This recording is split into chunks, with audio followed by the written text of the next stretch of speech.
Devontae questionable? How's he getting? He's available to go. Yeah. When you do have so much lineup change because of the injuries, does it help that one of these other games is a team that you just saw 3 weeks ago? Yeah, it does. It helps that it's a team that we're familiar with. We split 1-1. We won 1 here, 1-1 at our house. They won here. So it's a little familiarity with what they want to do, what they want to accomplish on the floor, and I'm sure they're familiar with us. And I know it's always been, this is always a big thing, but it's an 8 in the win at home. And then over a clock when we were here, how much of an emphasis is that tonight to protect the ball tonight? It's extremely important for us every game, no matter who we play against. It gives us opportunities to more shots on goal, quality looks. Second chance opportunities is also big for us. But when you have guys out and you're down a few bodies, just the margin for error shrinks. And so if you give a team like this extra opportunities to score, it is something they do at an elite level.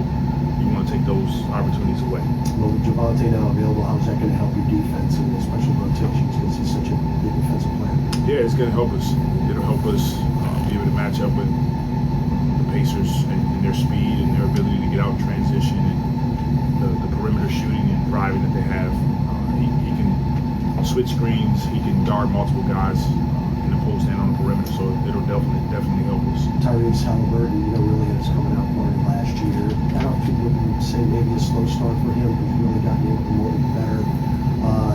Get the game here, he had 9 threes, but how has he gotten better throughout the season? Well, I think you think about his year last season. They had a really good season, deep run into the playoffs. He immediately went from there to playing with the team, which that's a long year, and now he's starting to kind of get comfortable, move forward to kind of who he really is, and he's the engine to this team. He's a fantastic passer. He's always getting the ball going up the floor, which makes everybody else run. He's a willing passer, but then he can score off pick and rolls. He catches a 3-point shooter. He can get to the basket. So you're starting to see him sort of get to his old form or his moving forward to his norm. And because of it, they're able to have more success when he's playing ball.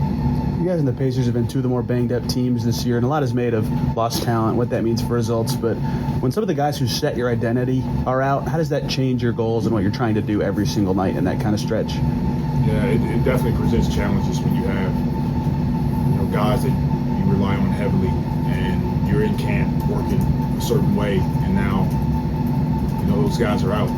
You have to shift your focus on preparing the next guys up.